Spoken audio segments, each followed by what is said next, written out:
All right, welcome to another episode of Piecing It Together, the podcast where we take a look at a new movie and try to figure out what movies inspired it. And today on the show is one of our monthly special trailer roundup episodes where we take a look at trailers for 10 movies, actually a bunch more this month. And Jason Harris from Awesome Movie Year joins me, and we try to guess what these movies are going to be, what they might be influenced by just based off the trailers. And then once they come out, we'll see. Maybe we'll cover some of these and see if we were right. But we have a great conversation coming up with a lot of really great looking movies coming in the month of November. So that's coming up here in a second. Before we get to it, I do want to remind you, as always, to make sure you're subscribed to Piecing It Together, wherever it is that you listen to podcasts. And of course, if you like the show, rate and review us 5 stars. You could also follow us on social media at PiecingPod. And I want to let you know, I've told you about our Patreon before, the Produced by David Rosen Patreon that combines bonus content from Piecing It Together and advanced content, as well as bonus content from Jason's Awesome Movie Year podcast and stuff from my music career. Right now, there's a bunch of advanced episodes of Piecing It Together on there, so this is actually a really good time to check it out if you've been thinking about signing up for the Patreon. We've got a bunch of episodes that are just waiting for a good slot to release on the main Piecing It Together feed. So, check it out. Plus, I'm going to be posting some stuff from my new album, more content in the coming weeks. So, yeah, check it out. Patreon.com/bydavidrosen. Now, with that said, before we get into the conversation, we have to take a look back at our October episodes and list off some listener puzzle pieces, which we got a lot this month. So thank you to everybody for writing in. It's always so exciting when you guys write in with your own puzzle pieces. So first up, Emily the Criminal. Broken Brain, who was on my Beast episode, brought up the Vince Vaughn telemarketing movie, The Prime Gig, which I never saw and I kind of want to see now. I looked it up and it sounds pretty damn interesting.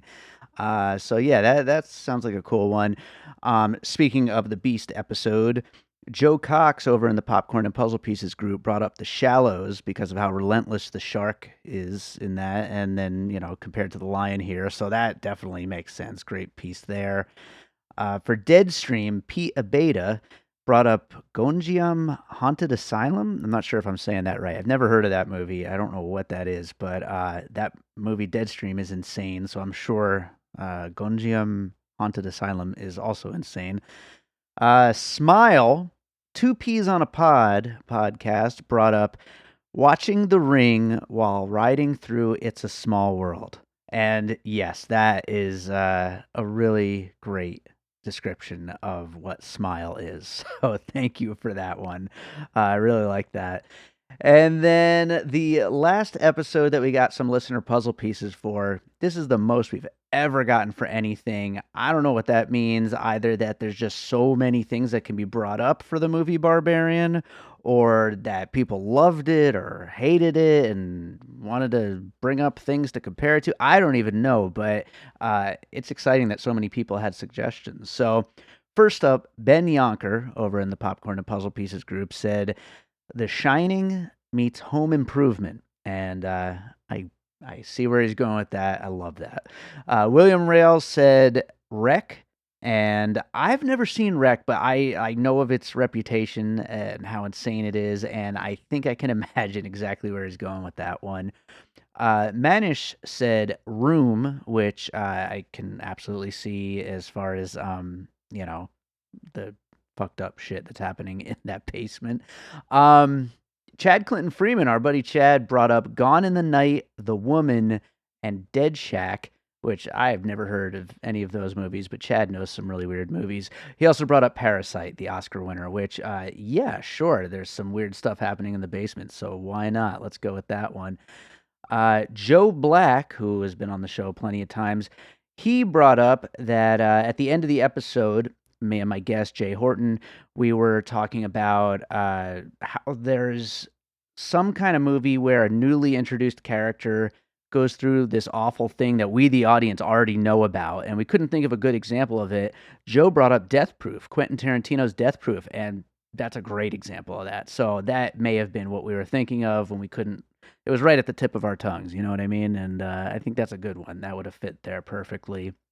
And then last up is Pete Abeyta again. Had a bunch that he sent in. Alien Resurrection because of the creature. Dread and Raid Redemption, but in reverse, he said. Mortal Kombat for the arm fatality, which, yes, anytime I could bring up Mortal Kombat on the podcast, I'm down for that. And the British royal family for the generational inbreeding. Absolutely. I love every once in a while bringing in a non-movie puzzle piece, so why not? Let's go with that. So, as always, thank you everybody for listening, and thank you for sending in these puzzle pieces. Anytime you're listening to an episode of Piecing It Together and you think you've got some puzzle pieces that we didn't bring up, I would love to hear them, and I will read them on the next trailer episode, so get in touch. And with that said, let's talk about some November movies. Jason Harris is back with us to talk about some movie trailers. Jason, how's it going? Dave, so many trailers, so many movies. It's a stacked month, Jason. Jason's still in Halloween spirit, I think. He's all dressed up all cozy, and he's making noises and voices and stuff. I mean, we do have an episode of The Shining that may or may not have been released at this point in time when this goes out, and maybe I am turning into the Jack Nicholson character right now by watching all trailers and no movies make Jack a dull boy. Does that make me Danny, or does that make me Shelley Duvall? You've always been a Shelley Duvall type in my. Hey, she's coming back. She's in a horror movie coming. That's right. Cool. Maybe we'll be talking about that on one of these episodes. Yeah, we like that. All right, let's take a quick look back at the movies that we covered on our October trailers episode. We talked about Mr. Harrigan's Phone, which I did not watch. Did you watch that one? You know, this is the theme of the year. You know, we knew the short story was cool and like. Or was supposed to be good, and then the trailer looks good, and then everyone watches it and it's like, it's nothing great. And then it's like, there's so much to get through. How is that going to cut through the noise for us? Because we're busy guys, Dave. We're busy guys. That is absolutely right. Very busy. I was also too busy for Lyle Crocodile for other reasons, but I kind of wanted to see at least the scenes with Javier Bardem. Maybe I'll fast forward it once it hits streaming. I don't know if you've heard, but Lyle Crocodile and Sonic the Hedgehog, hot new Hollywood couple. I would watch that movie, I'm telling you right now. Next up is Hellraiser, which we did cover here on the show. It was good. It wasn't great, but we had a good time talking about it. I'm taking it you didn't see. I know you didn't really think it looked too good. I've still never seen any Hellraiser. I've been catching up on stuff, but not that Watch the original. The original is so good. Yeah. Halloween Ends. Look, I'll just say, we didn't cover it on the show, but not as bad as some people made it out to be, but also not good. I don't know. You didn't watch it, did you? Everyone says it's trash, Dave. Yeah. It's not good, but I think I've kind of warmed up to it. At first, I gave it a really bad review on Letterboxd. Jason, you want to plug your Letterboxd? Go for Jason. There you go. But I've kind of warmed on it a little bit. Still not good, though. Next up, The Curse of Bridge Hollow. I've actually seen a few people logging it on Letterboxd and saying that it's kind of fun. I haven't watched it. Did you? Yeah, I watched this one. Okay. This was the first Halloween movie Scarlett and I got around to this year. Nice. I like the setting, the whole town. And Marlon Wayans is funny in these movies and everything. Rob Riggle, who played at my trivia the other night. Rob Riggle, fan of the trivia party. Check out the trivia party when in Vegas. Follow us on Instagram. But anyway, it's got, and Lauren Lapkus, like fun actors in it. But then like story-wise, they're like, okay, let's do this, but also do this. And then we'll just explain how these two don't work by saying they do work because we've explained it, So it's not great, obviously, but like it's fine. It's fun. I'm going to watch a Netflix Halloween movie every year, I think. Yeah, fair enough. Next up was Bitch Ass, which looked ridiculous. I don't think it actually came out. Maybe it did. Maybe it's on some VOD platform, but it certainly didn't make any noise. Maybe it's not even a real movie, Dave. It might not be. Strangely, though, our next one, White Bird, A Wonder Story, which I don't understand why it was coming out in October to begin with. This made no noise and was supposed to be like a theatrical release and everything. I don't think it came out. And I didn't research this ahead of time. I probably should have. What happened to this movie? It was big advertisements in the theaters and stuff. It is definitely not playing by us. And we have another movie with the word wonder in it this time around. I don't know what's like we said, who was asking for this one last time? Yeah, that is a good question. Next up is Black Adam, the big DC superhero movie with The Rock. I did watch it, and we have an episode coming on it. It's really dumb, but I don't know. I had fun with it. It's a Rock movie. Nobody likes it critically. It made a lot of money commercially. Yeah, which is to be expected. Next up, Ticket to Paradise, which I've heard is very good. I have not gotten around to seeing yet, though. I haven't heard it's very good. Who are you talking to? I don't know. I've seen a lot of people saying that it was like a, good, maybe not very good, but a solid return to, those kinds of rom-coms. I would like to watch it, but then again, I'd like a girlfriend to watch it with, so I'm over too. Yeah, there you go. Last one just came out, so I haven't gotten a chance to watch it yet, but also hearing really good things about The Good Nurse. I watched it. Came out. Oh, you did? I watched it. Yeah, I watched it. Like strong performances, but a lot of kind of just taciturn procedural stuff where it's easy to get bored with. So it's all right. I think the performances are the best things in it, but yeah, it's just all right. All right. Man, I did not do very good. 3 out of 10 for me. But was that where I was this time? Or was I at 2? I think we tied. Usually I'm way ahead of you. But you stink this month. I stink. All right, let's move on to November trailers. We got a lot to talk about here.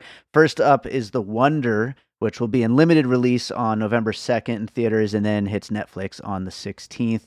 It's about a woman, I believe is a doctor, played by Florence Pugh, who is brought in to examine a religious family's claim that their daughter hasn't eaten in 4 months and is living off of, I guess, religion or something. Manna from heaven. Manna from heaven, that's right. It's based off a best-selling novel from the writer of Room.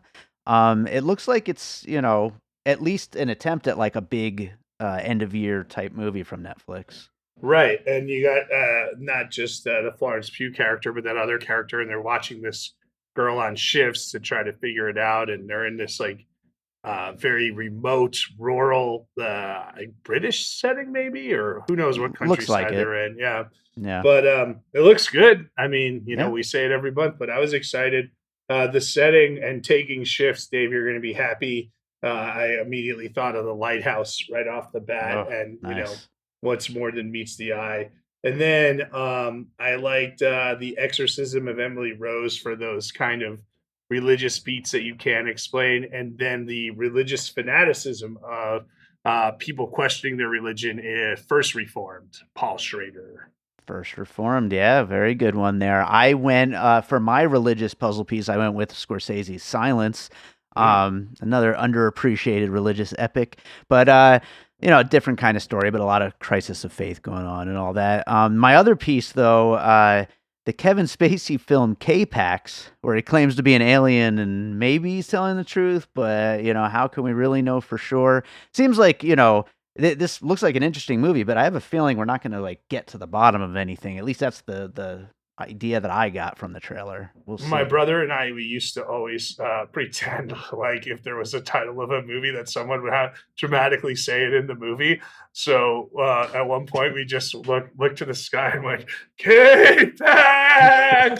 And then a friend of mine from college was like, I saw K-Pax, and I was waiting the whole movie for someone to look to the sky and yell, K-Pax! And it never happened. That movie would have been way better if that happened. Yeah, that's true. Next up on November 4th on Prime Video is My Policeman with Harry Styles. I believe his first starring role performance. He's been in a bunch of movies, trying to make inroads into acting, but this is a big star-making performance for him. About a love triangle that unfolds over many years. He's about to get some of that watermelon sugar. He sure is, yeah. I don't know about this one. I didn't really think it looked particularly good, but I mean, they're certainly going to try. Yeah, this is another one of those hey, I'm a masculine guy in another time, and I can't fuck another masculine guy in another time without secrecy, right? So we're doing that thing again. So, Yeah. Brokeback Mountain is the obvious one, and then I felt, was this Irish or British? I couldn't tell again. Right. I don't know. We're going off trailers alone here with these trailer episodes, It so I'm had not that it had sure. that very serious feel of normal people and the weight of love, which I liked, and obviously both those stars have gone on to big things this year. Sure, absolutely. I went, you've got like the lifelong romance between these people with various ages. So I thought of The Notebook. And then the other one I thought of is The Dreamers with Eva Green and Michael Pitt. And I forget who the third person was, but, like the whole thruple thing going on with the, Yeah. multiple people. I So, mean, this trailer did not, like, I'm for any type of storytelling, but this one didn't really grab me by any ways. Unlike The Wonder, which was a very gripping trailer, I thought. absolutely. Next up is Causeway, which will be on Apple Plus on November 4th, as well as limited theatrical release, and is the return of Jennifer Lawrence after not doing really much of anything in the world of acting in the past few years. Jennifer Lawrence, Paperboy from Atlanta. Who, Yes. man, that guy he's doing a lot of like really good stuff, but he's about to be a huge star. I feel like he's shown a lot of range Oh, and a yeah, lot of I agree. things. But I watched this and I'm like, is there another trailer? They tell you very little about Right, right. anything. All I Yeah, could it really does. It does figure feel out, like a teaser. It feels like a very small little, just a bite. But for a drama, you wouldn't really expect a teaser then a trailer. But right. So I mean, to me, it felt like one of those like, I'm going home to my hometown, but I don't want to go home, or there's shit I got to take care of at home. mhm. That's all I really got from the trailer. So I put the Skeleton Twins. Do you remember that movie with Bill Sure, Hader yeah. and Kristen Wiig, and then Lifeguard, the Kristen Bell movie where she goes home and has to settle up on some things. Okay. Were you guessing that Jennifer Lawrence is a lifeguard because she's in a bathing suit in one scene in this movie, in this trailer? I didn't guess that, Okay. but I mean, what it would be as valid as any other thing guessing in There this you go. trailer, right? It works, absolutely. I went with Lost in Translation. I kind of got the idea that they're both going through something like, it's like a grief type thing, there's some kind of loss or something. And so I just thought of these two people kind of helping each other through this hard time. And that's really the only thing I wrote down. I had written down like, a movie about two people trying to help each other through a difficult time. Like that's kind of the main thing I got out of this trailer, and I didn't really think of a second If movie you to put in there. Google that phrase, you can look Yeah. up various options. Here's the thing. I'm getting ready to leave town on a Oh, you don't have vacation, time to Jason, Google. and I don't have time for this Oh, shit. okay, cool. That's why Yeah. I said you're a busy guy. I knew you would pick up the slack with the Skeleton Twins and Lifeguard, so thank you. There we Thank you for go. those. Next up, I know you love your holiday movies, Oh, so I had to include some. I want to punch you in the dick for this one, though. We've got Falling for Christmas. We'll be on Netflix November 10th with awesome movie year alumni Lindsay Lohan returning for a Christmas movie. She's a rich hotel heiress who gets amnesia, and somehow she remembers she's rich, but that's about it. And that's where the humor Dave, comes from.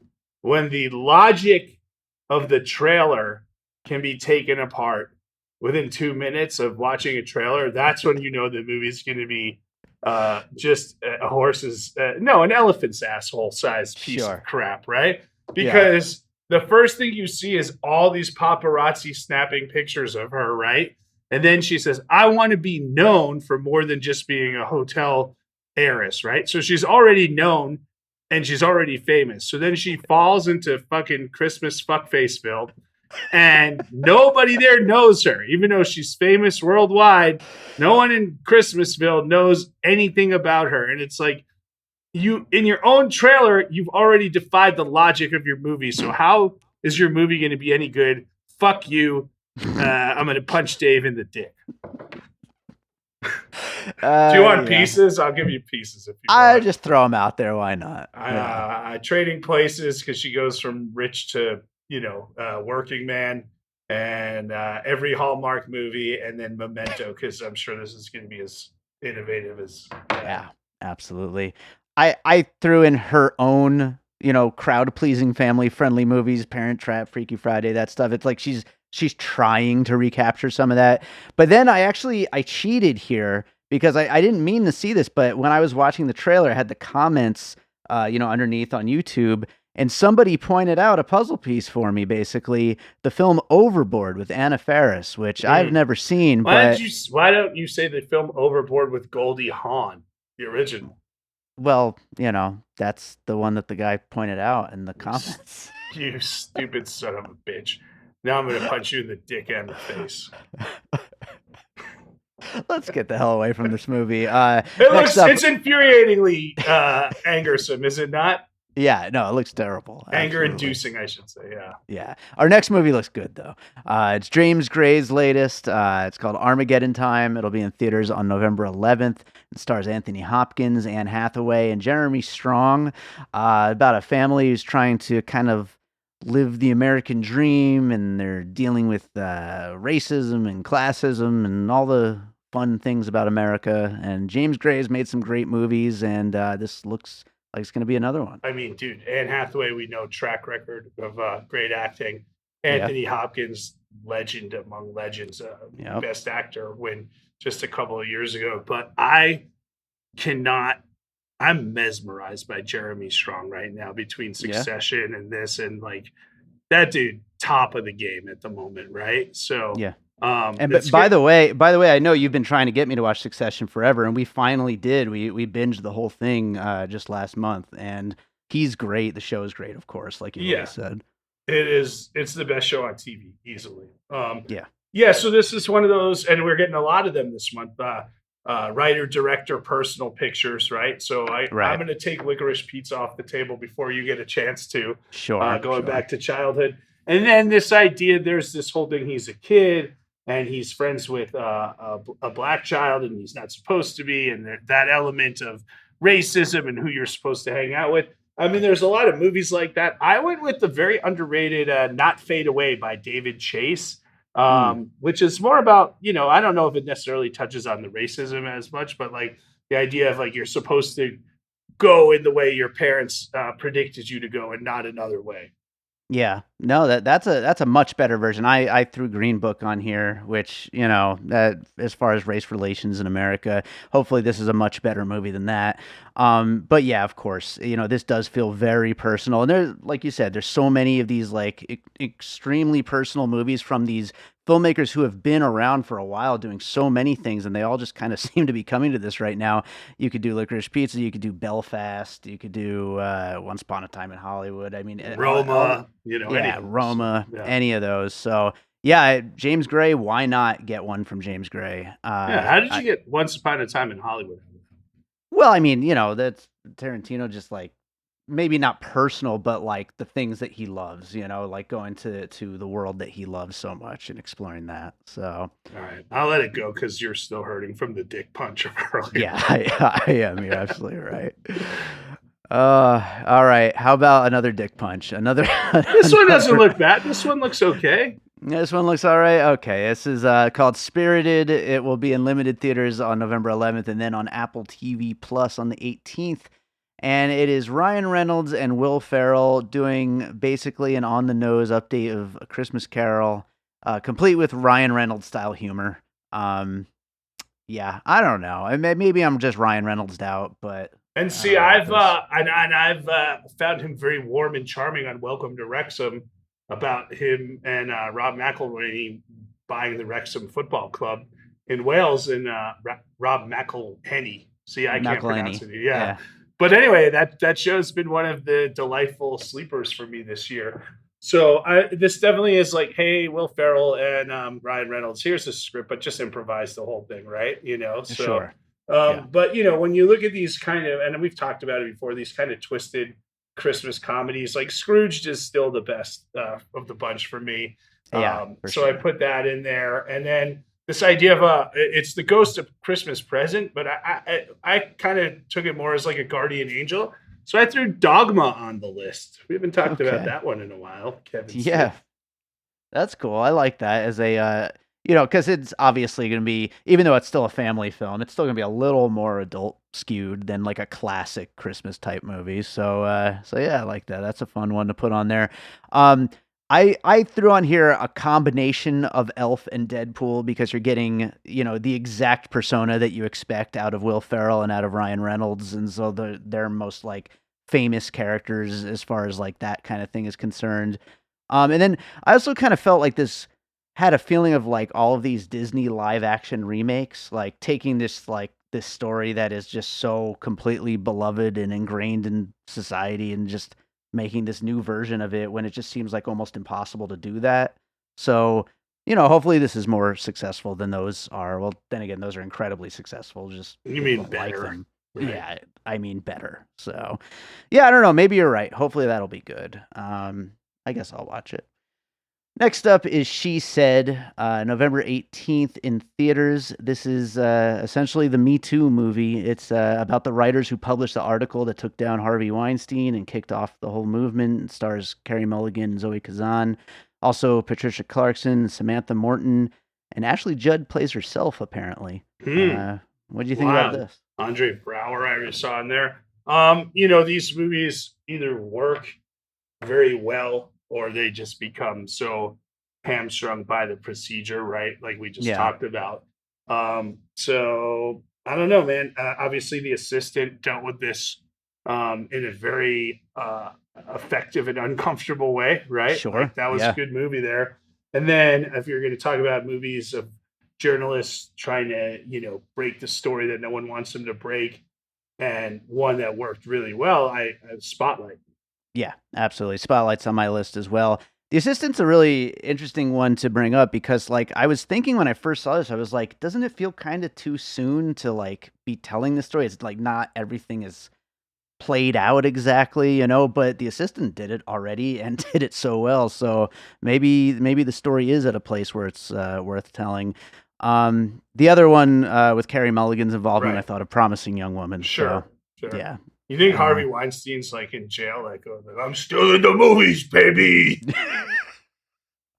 You know what? I'm sure he is. Whether this movie's happening or not, I'm sure he's saying things like that. So, yeah. You just don't know. These movies, like I said, like you just don't know. They either sizzle or fizzle, right? Yeah, absolutely.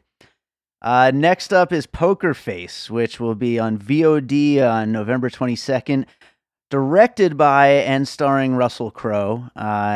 This one seemed like kind of messy from the trailer. I had a hard time putting together the synopsis. Like, he's a millionaire gambler who invites a bunch of people, a bunch of high rollers to his house to play a poker game. Then he poisons them, but then his house gets broken into during the game.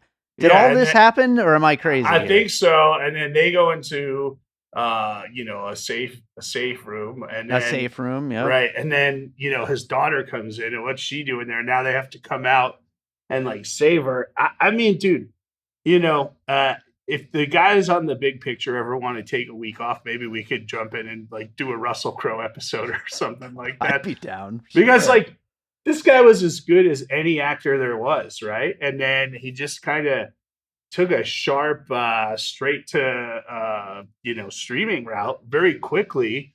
And why is that? What happened? Like, he was in Thor this summer, and that was a fun turn. But I don't know. And this is the one he chose to direct. So it's weird. His last one was The Water Diviner in 2014. That's the only two things he's directed. Like, a very interesting career. And you're right. Like, he's back to theatrical here, and then he's just away from theatrical. Like, he hasn't done like a straight direction like a lot of these people do, like where they fall off and stay falling off. He just pops up and goes away and pops up and goes away. It's and weird. I really don't think in like the early 2000s there was not, or late 90s, early 2000s, there wasn't a better actor around. He was killing it so hard. Yeah. So yeah. Rounders for the backroom poker, illicit poker game. Panic Room for the Panic Room. Okay, there you go. Yeah, I had Rounders as well. Also, I put in Casino Royale, just poker and a whole lot of other shit happening, so I figured to throw that in there. And then just for like the tech billionaire's house, I thought of Ex Machina, just sure, just kind of seems setting wise anyway. So yeah, I don't know. It'll be an interesting one. I kind of want to watch it, even though it looks like a mess. Next up on November 23rd in theaters, it's Devotion, or as I like to call it, Top Gun Maverick 2. There you go. There's a Jonathan Majors and Glenn Powell star in an aerial Navy fighter pilot movie set during the Korean War. Obviously, joking about Maverick. I mean, that movie had been completed for years and delayed over and over again because of COVID. So, I think it's safe to say there's comparisons that could be made there. But other than that, I don't know. It looks good. I'm surprised they seem to be doing like award type screenings for it and stuff like that. Like, I wonder if they're really going to try to position this that way. Well, maybe when you and the other cucks in the Las Vegas Film Critics Society see it, you can let me know what's going on. But I don't know. It does not look good to me, Yeah. Like, they're like from the Forgotten War, and I'm like, do people not remember or not? We know the Korean War was a thing, right? So yeah, I don't know. This whole idea, it just feels like a lot of paint by numbers. Like, minority military man has to overcome prevailing views, which are not cool, right? That's Men of Honor, Cuba Gooding Jr., I think, right? And then there was a whole that movie Red Tails, which was all about a black division of pilots. We should have a movie, a black pirate movie. Yeah, I'd watch that. Yeah, there you go. And I don't mean like Captain Phillips. I mean like Captain Hook. You know what I mean? Yes, absolutely. But I don't know. This one did not look good to me at all. Yeah, I mean, I really like both of those actors, right? But it looks derivative, and I had the exact same puzzle pieces, by the way, as you. Men of Honor, Red Tails, the exact same thing. I don't know, and it's just so weird. It's coming off the heels of Maverick to like have another movie that looks so similar, but I guess we'll see when it comes out. Our last one of our main movies we're going to talk about for the month. There's so many movies this month, but Bones and All, it'll be out on the 24th in theaters. It's Luca Guadagnino's reunion with Timothée Chalamet after Call Me By Your Name, of course, and Luca's first film since 2018's Suspiria remake. It's about two cannibals who fall in love and looks kind of insane. I don't really know what to make of it, but I know it's like a big end-of-year film. It also stars Mark Rylance, who I know they've been pushing for awards consideration, Michael Stahlberg, Chloe Sevigny, Andre Holland, a lot of people. Yeah, what do you think about this one? Yeah, in this trailer, they don't tell you that they're cannibals at all, right? Right, they so just it's like gloss over that major plot point for marketing purposes. But this is the year of cannibal entertainment, I guess, with this and Dahmer, right? So sure. But I don't know. Is it? I don't know. I really don't know. Like, this is going to be good. I just watched Cat People, and did you ever see that? I've never seen it. Paul Schrader movie, and there were just elements of that where you're seeing like blood spurt from the mouth of these people who ate other people. That reminded me of it. And again, we come back to Natural Born Killers or Bonnie and Clyde, this kind of criminals in love on the run. Yeah, absolutely. I had Natural Born Killers as well. I also had The Road. And then I've never actually seen it, but I've heard a lot of people make this comparison. Terrence Malick's Badlands, which people say it's you have to have seen it before you watch this. So I plan on doing that. We should watch it. Yeah, let's do it. So I know we have a lot of other movies in November that I watched 25 trailers for preparation for this episode, Dave. You did a great job, Jason. I'm very happy about that. Let's just speed through. You could let me know. I didn't watch all of the trailers. Some of them I did. Enola Holmes 2, November 4th, Netflix. First Enola Holmes was really fun. This one looks like we're pushing a little too hard of like, I'm a female detective, so no one will hire me. Elements of Cruella, the TV show Home Before Dark, and then I put the Nicole Kidman movie Destroyer, which was really great in the dark. But I'll watch this one. Weird, the Al Yankovic story, which your awesome movie, your co-host, and I will be covering. We'll be recording an episode tomorrow on, actually. I've already seen it, and I'll save my thoughts. No, just tell me. Is it good? It's fun. If you watch the trailer, like the fake trailer from 7 years ago that the director made, It's basically that for a whole movie. Well, I watched the So, Real trailer from this year, okay. and Daniel Radcliffe looks good. You know, we have all of these like obvious choices: Bohemian Rhapsody, Rocket Man. But I thought this leaned more a little towards like Man on the Moon, the Jim Carrey, Andy Kaufman, Milos Forman movie because of the performance art aspect, and then that kind of early '80s, like, what do I want to do with my life? I put Everybody Wants Some. Yeah. That's a fun one. Yeah. That's a cool piece. Black Panther: Wakanda Forever, of course, is going to be like the big movie of the month, and I'm sure we'll cover it on the show. That's why I left it off of our main 10.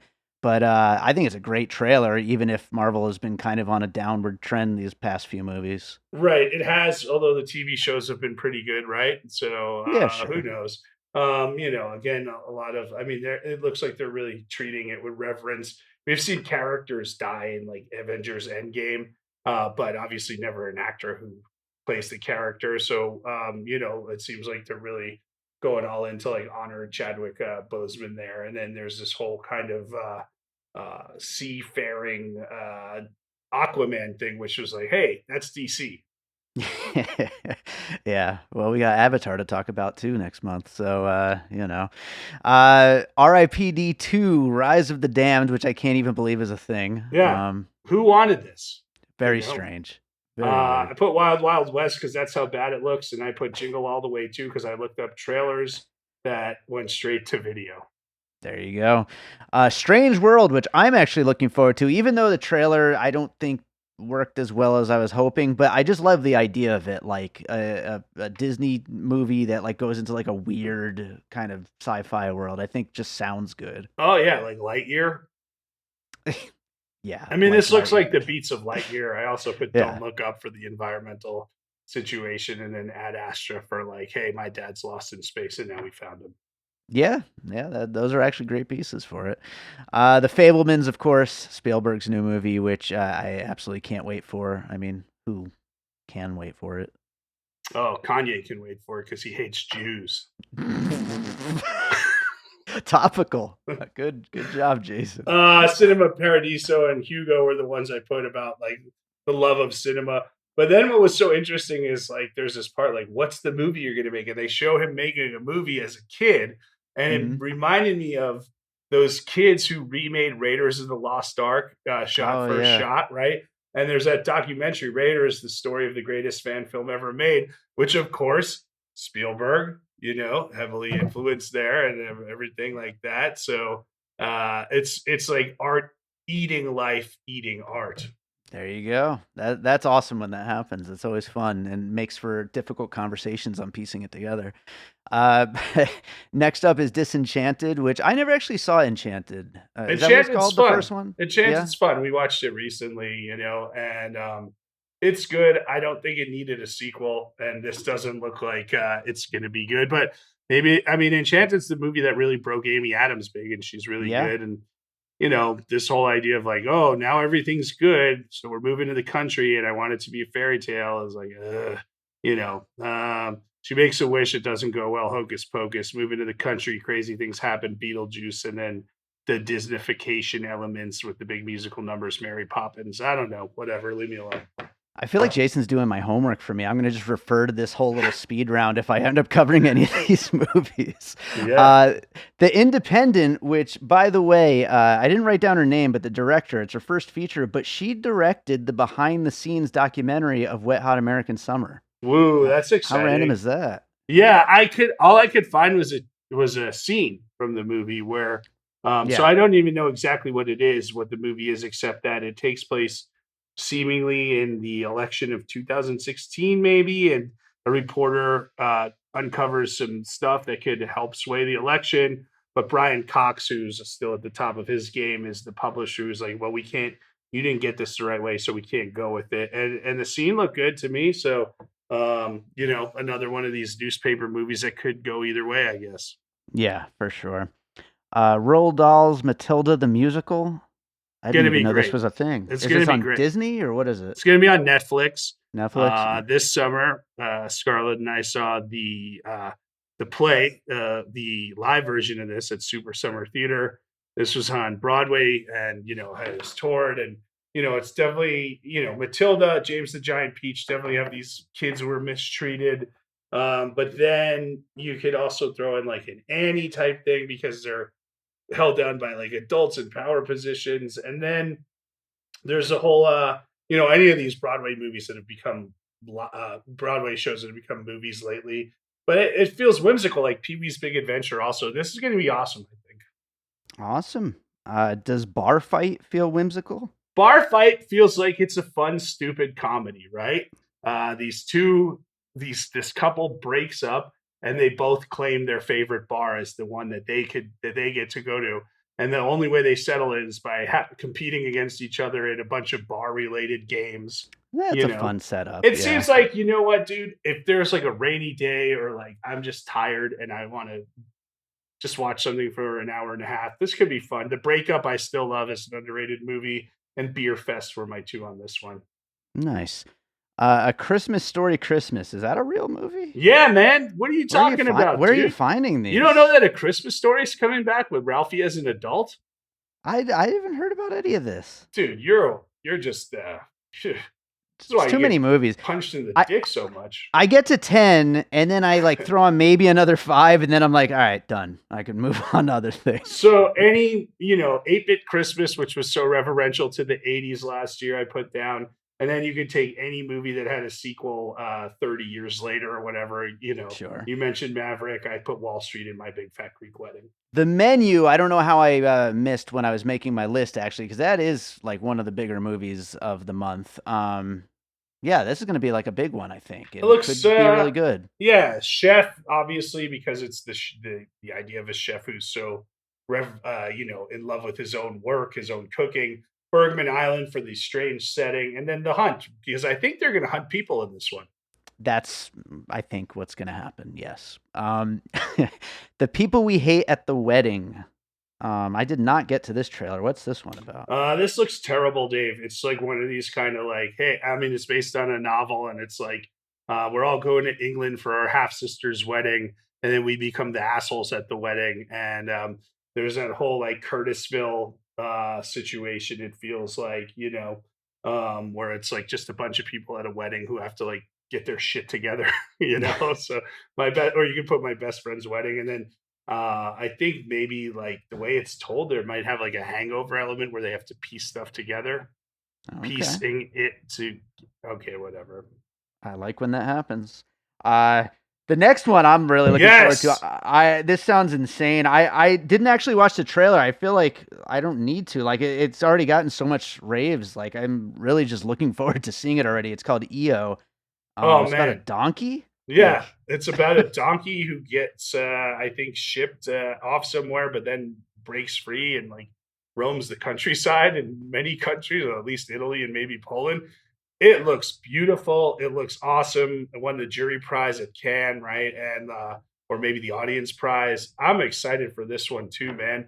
It's got elements of Babe, maybe more Babe Pig in the City because it's that out of place type thing. Sure. And Dumbo, of course. But this looks like the one to recommend maybe for the month. Maybe me and you will cover that one on a full episode. That could be fun. The last one we have on our list is There, which is another one I hadn't heard about, but I'm seeing Jason Schwartzman's in it. Yeah, it's got a lot of pretty well-known actors. I think this must have been a pandemic movie where they're all on like Zoom figuring out their love lives together. So like imagine Love Actually on a Zoom type thing. And then I put Stage, the Michael Sheen, David, what's his last name show? David Tennant. The Michael Sheen, David Tennant show. Go. Yeah. All right. Yeah. Right on. I'm seeing here when I Googled it, the first article is from The Wrap, and it says it's as unapproachable as Harmony Korine's Trash Humpers or David Lynch's Inland Empire. So that sounds fun. Yeah, that's that does sound good. Let's go with that then. So nice. Well, that does it for November. So many movies to watch. Jason, is there a movie you watched recently you want to recommend to our listeners? Yes, Dave, and I know you've already done it, but I finally got around to seeing The Unbearable Weight of Massive Talent, the Nicolas Cage movie, and it is, as you said, about as much fun as you can have watching a movie. Yeah, absolute blast. Really great. Jason, what is going on with Awesome Movie Year and everything else you're up to? Dave, it's we're in the middle of the holiday movies, which if it was up to me, we would just do 3 months of them. But you know, Uncle Scrooge Josh over there says we have to go to a new season, which is fine. I'm excited about it. We're going from Halloween movies to 1953, so it's the season furthest back in film history for us. We're learning a lot. We're watching some good things, some not so good things, but it's all good. So that's what we're doing on Awesome Movie Year. As you know, you can find us at Awesome Movie Year on all the socials, Awesome Movie Pod on Twitter, awesomemovieyear.com. And I'm at Go for Jason on Letterboxd. I have a website, Go for Jason, that's not worth anything. I don't even think it works anymore. Recently, you told me it hosts our website. I'm like, well, then that's doing something because it doesn't host mine right now. But I'm at Jason Harris Comedy or Jay Harris Comedy on all this stuff. Eat This Comedy is my new venture where we team up with restaurants, curate a special menu, and then you, for one ticket price, you get the dinner and a show type thing. We're doing one November 13th at Honey Salt. If you want to buy tickets, just go on the Honey Salt website. And then the trivia party, we got 2 residencies on the Strip right now. Losers on Monday, Doghouse on Thursday. I'm busy. I'm tired. Let me go to sleep. Yeah, you just blazed through those plugs, so that was a great job. Jason, as always, thank you for being here, and I look forward to next time. Dave, I have to start watching trailers right now. There's a lot of movies coming out in December.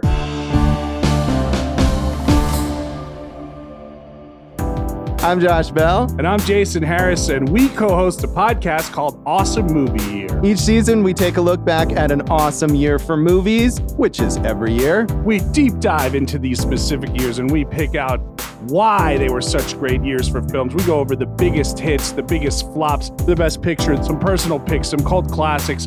Years we've covered in past seasons include 1994, 2003, 1977, and 1984, and we've got all of film history to look forward to. So check us out at awesomemovieyear.com or wherever you listen to podcasts. All right, so I hope you enjoyed that conversation about some of the movies coming out in November. Thanks, as always, to Jason Harris for joining me on those trailer episodes, and thank you to you for listening. If you enjoy what we do here on Piecing It Together, make sure you're subscribed and drop us a 5-star rating and review. That would be nice.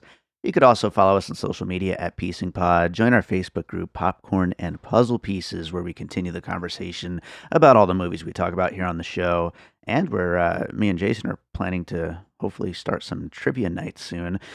And also, I told you about the Patreon at the top of the show, the Produced by David Rosen Patreon with lots of bonus and advanced content. Check it out, patreon.com/bydavidrosen.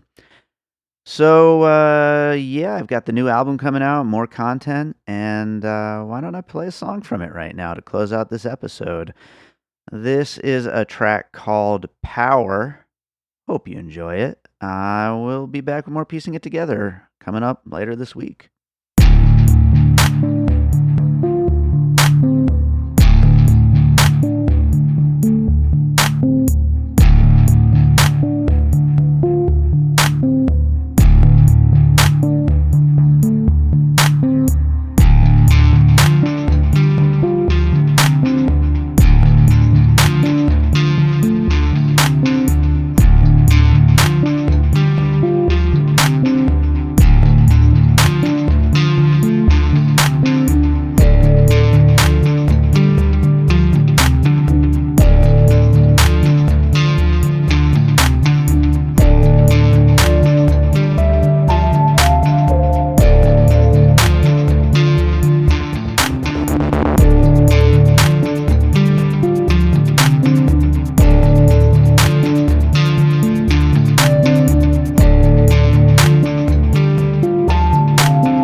an All Points West production, produced by David Rosen in Las Vegas.